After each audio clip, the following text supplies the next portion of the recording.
Hi everybody, this is Connor Heckman. I'm here today to let you guys know that I'm back. A month ago, maybe a little over a month ago, I made a video telling you guys I was going to visit Liberia. So I was able to visit Liberia, and this is a visit that was my first time going to visit after 30 years. I left Liberia when I was around 16 years old, and I finally went back to visit. But I wanted to kind of do this video to kind of tell you guys a little bit about my trip, and those of you who would like to visit Liberia, you know, what to be aware of, what not to be, and things like that. So that's why I'm doing this video, to kind of let you know how my trip was. All right, so let's get into the video. Again, I want to take this time to tell all of you guys thank you for watching my channel. I hope that you continue to watch and support. I really appreciate you guys. So I went to Liberia in February. I just got back this past weekend. But you know, the trip was gonna be very it was kind of a scary trip for me. It was scary, it was exciting, it was just a mixed emotions because I haven't really been back since I came here in 1991. When I came to America, we had a civil war in my country, and I was in the war for like a couple of years. So I saw a lot of terrible things.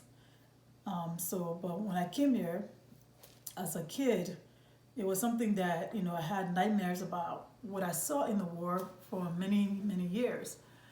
But I came here, I went to high school here, I went to college, met my husband, had my family here, so I've been here for a long time. But this year I decided I was supposed to go last year in May, but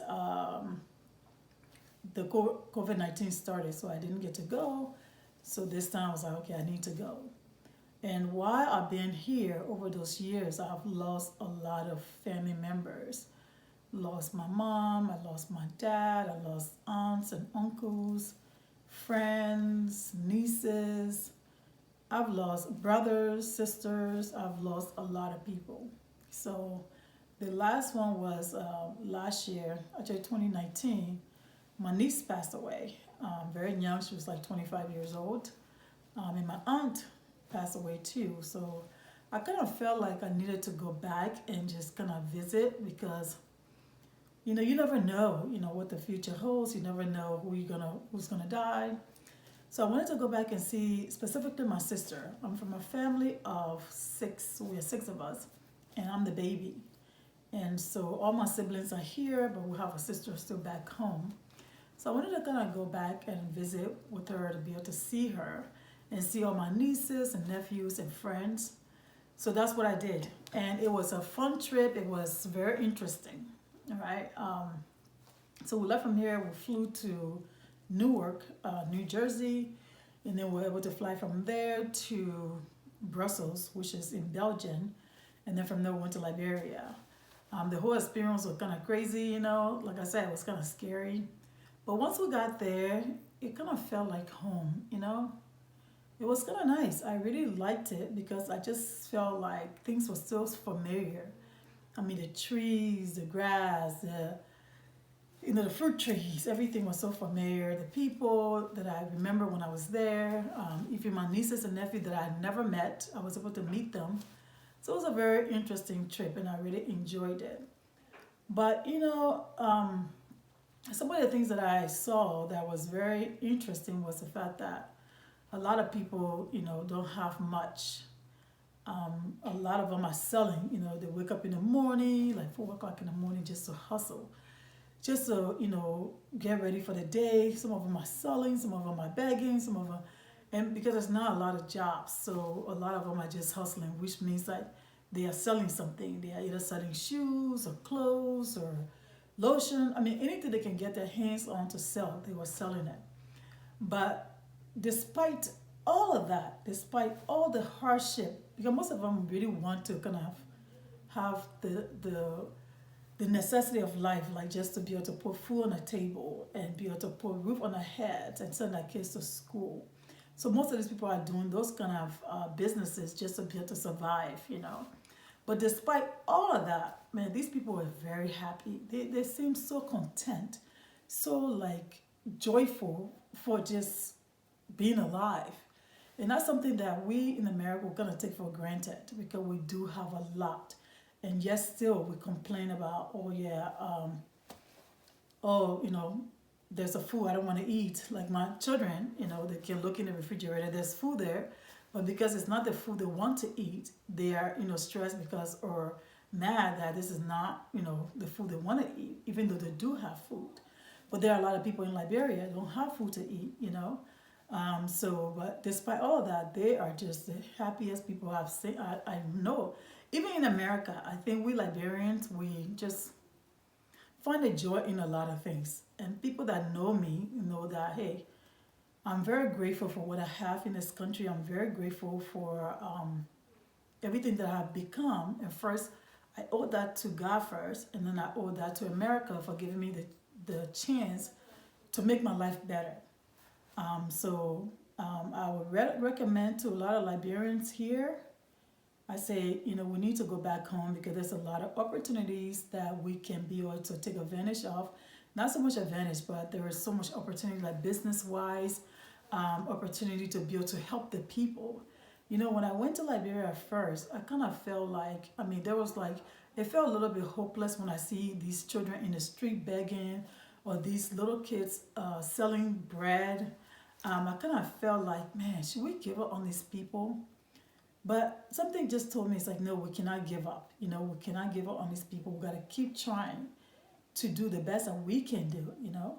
And like you guys always know, like I have some videos about the churches because I'm part of a church where I went to Liberia and I was able to visit the church, and the way that they just welcome us was so amazing. And you know, just the kids we had, the church has a lot of kids. So I have been part of campaign, like I guess, to provide donuts to these children. And I've been doing it. If you're friends of mine on Facebook, you will see that, you know, that's something that I've been doing. Our church is doing, but I'm gonna hear that. So we're gonna provide donuts to the children every Sunday, and sometimes we'll cook them food. We provide these children with donuts, and these donuts are the only food a lot of them will have all day. So that's why I'm always like trying to make sure, you know, we'll send money there to make sure that these kids have donuts. Even if they don't have the donuts, they can have something else to eat. But these kids are so, I mean, they are so happy just to be able to get a piece of donut to eat because, like I said, that might be the only food a lot of them will have for the whole day. And when you see these kids are just beautiful. I mean, beautiful kids, and it really touched my heart to see them, to know that, hey, whatever we are doing, we are making impact on their life. So some of the things we want to do is actually have like a school where we can kind of teach them how to read and write. A lot of these kids don't even know how to read and write. So we're trying to at least have like maybe a phonics school, maybe like a couple of days a week, just to kind of teach these kids phonics. Because if they can learn how to read and write, they will be, you know, setting their future up for the better. Or at least they will be able to succeed in the future. So I want to also take this time to tell people that have supported me, supported this initiative, that I'm very grateful for that help, and I'm very grateful that they are, you know, partnering with me to provide donuts to these children. And the kids are just so beautiful, appreciative, and it's just amazing how, you know, that is. And I'm just so grateful. But the things that I saw in Liberia, you know, just, I mean, the bad, the good, the ugly, you know. One of the things I want to share with you guys, especially those my American, you know, people, is that first of all, I did not see any like traffic light. There were no traffic lights. So the driving in Monrovia is just crazy. I mean, crazy because everybody just taking a chance, you know. There's no lights. So what happens is like, you know, sometimes, you know, if you don't have high blood pressure, Liberia, especially in a city, will pretty much give you high blood pressure because you're driving and you're like on a 2-lane road, and all of a sudden the 2-lane turned into like a 4-lane. So now your lane has been like, you know, reduced to just one. and all of a sudden you see a car coming directly to you. It was just crazy. I mean, I got a video I will show you later, but it was just a crazy, crazy, crazy thing. And the city is sticking by like all these motorcycles and this thing called keke. I think I have a video about it. It's almost look like a motorcycle with three wheels. And that is one of the common transportation in Liberia. And they call it pan, which is like the motorcycles. They are also like all over the city. Yeah. And it was rare that I saw anybody wearing helmets. I didn't see that many people wearing helmets. Seriously, I was like crazy. And what else? Yeah, so you would be driving and see a car coming to you, like, okay, what do I do? You just sit there to find a way somewhere else. So yeah, so that was interesting. And also, they have, they have roads, but they need more roads. The roads are not very good, and there's not that many roads. So all the side roads are pretty bad, but hey, eventually, hopefully, in the next few years, they can be able to improve on that. The electricity issue is a big issue there. The electricity for some communities kind of comes and goes and comes and goes. So we had to use the generator. The place that we were living with one of my sister's friends, we had to use a generator. So when the electricity goes, then we just gonna turn on the generator, and that will kind of keep us, have the air conditioner on that can help us over, during the night to sleep pretty good. But overall, it was nice because like a lot of people have people living with them or working for them, like maybe a house, they're gonna call it house boy or house girl, somebody that comes and kind of cooks for you, clean for you. I was telling my son they have avocado trees in a lot of yards, and they got so many avocados on the tree. You can just kind of reach up and pick them, and you can eat it with anything. I know you would have loved it. They have like mango trees, they have like a papaya tree. So everybody yard you go to, you might see like 2 or 3 trees. They have coconut trees. So like where we're staying, and I think you saw a video, the guy there was able to pick like the coconut for me, which was very delicious. So they got all these different kind of trees there. And people just plant them in their yards. The food was very good, authentic food. They don't have any pesticide or anything like that. So everything is grown naturally there.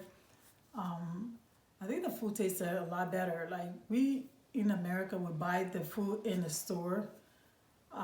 It tastes good, don't get me wrong, but over there it just tastes a little different. I think because it was like so organic and it was very good. So we really liked the food. The food was awesome. Also too, they do have a lot of attraction.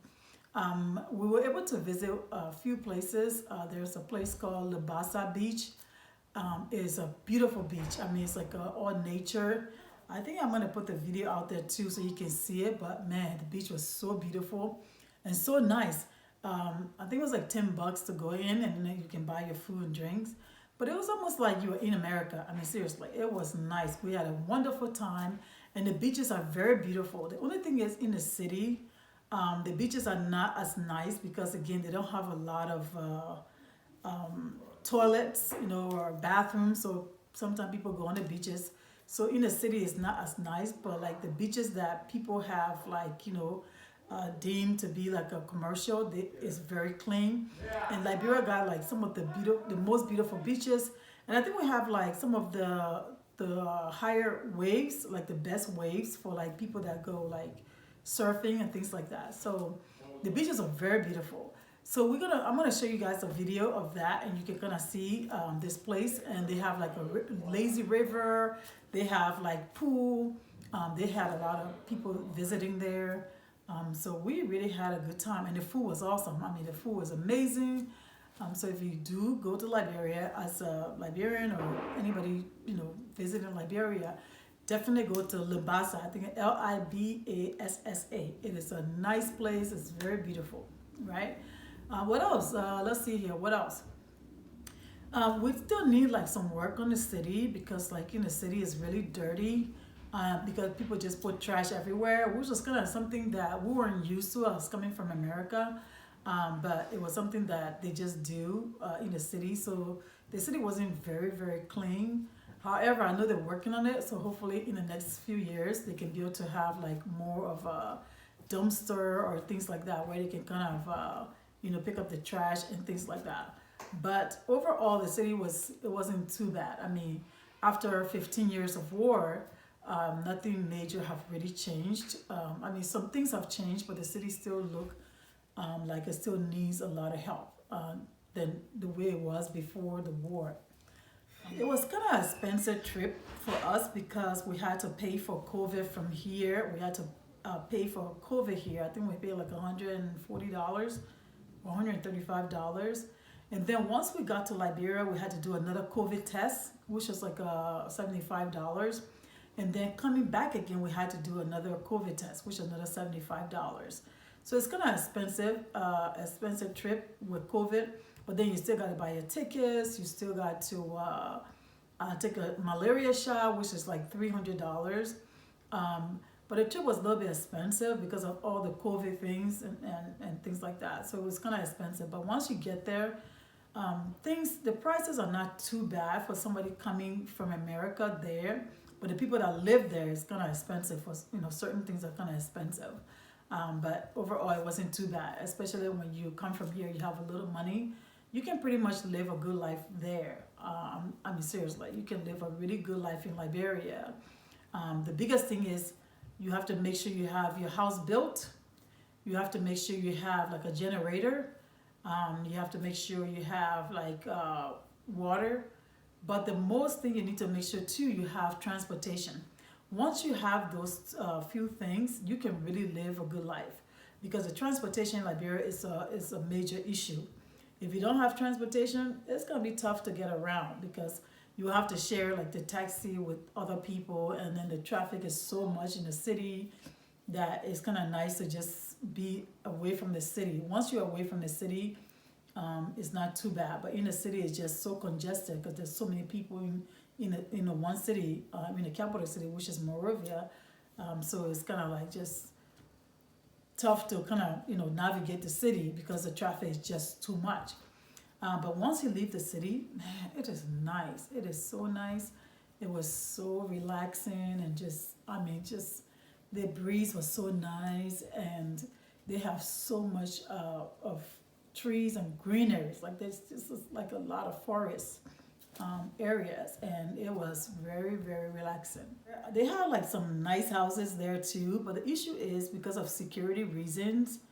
I mean, we were in a war for so many years, so before then we didn't have that much security problem, but now people are afraid of that security. So most people build their houses and they have them in like a fence. I mean, a huge fence, so you can barely see like the houses.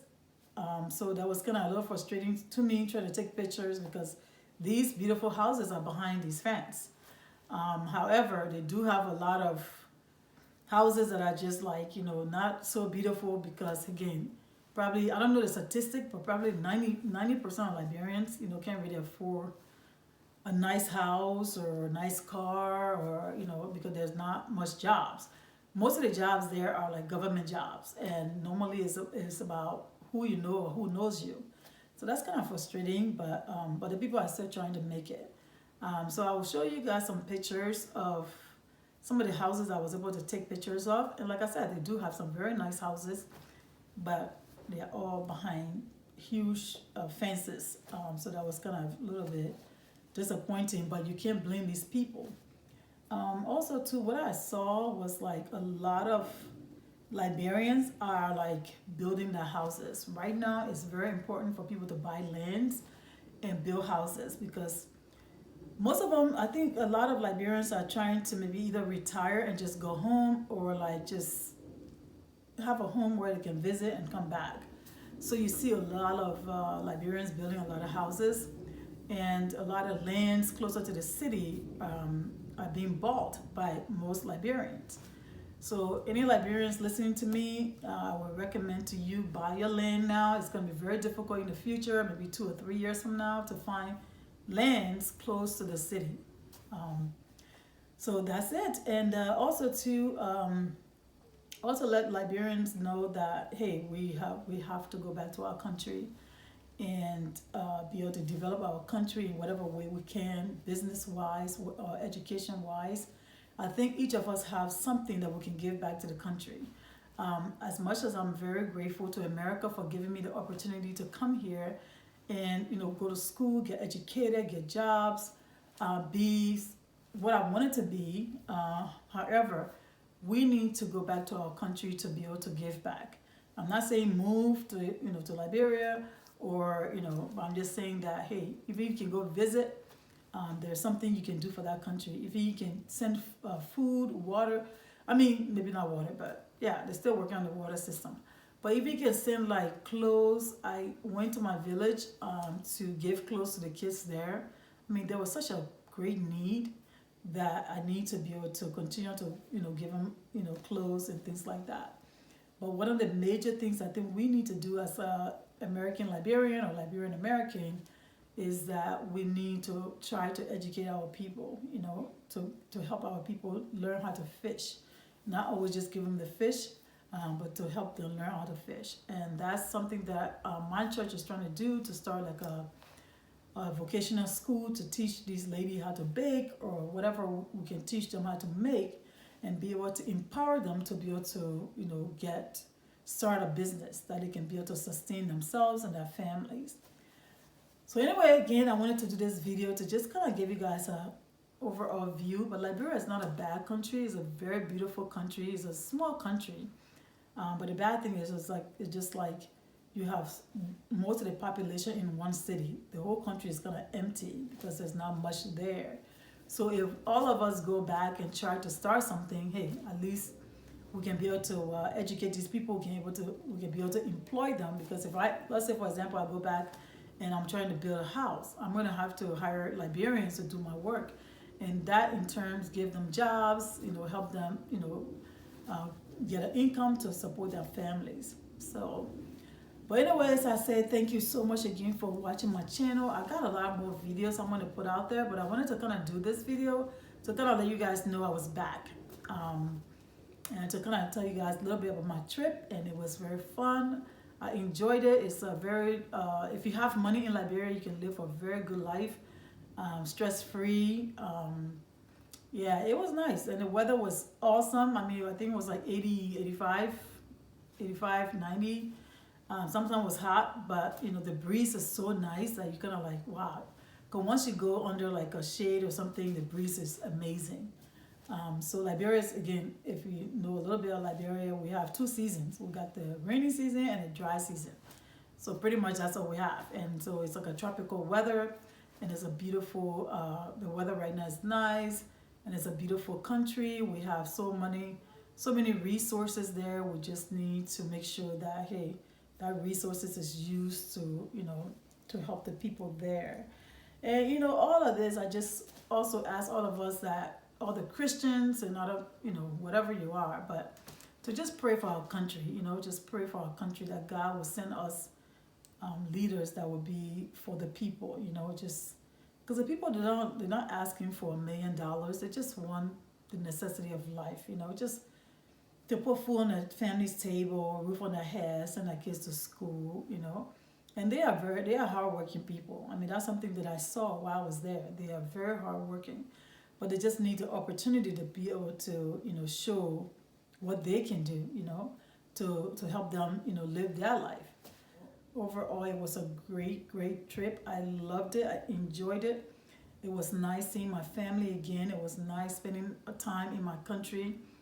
So again, I just want to take this time to tell all of you guys thank you for watching my video. I really appreciate you guys.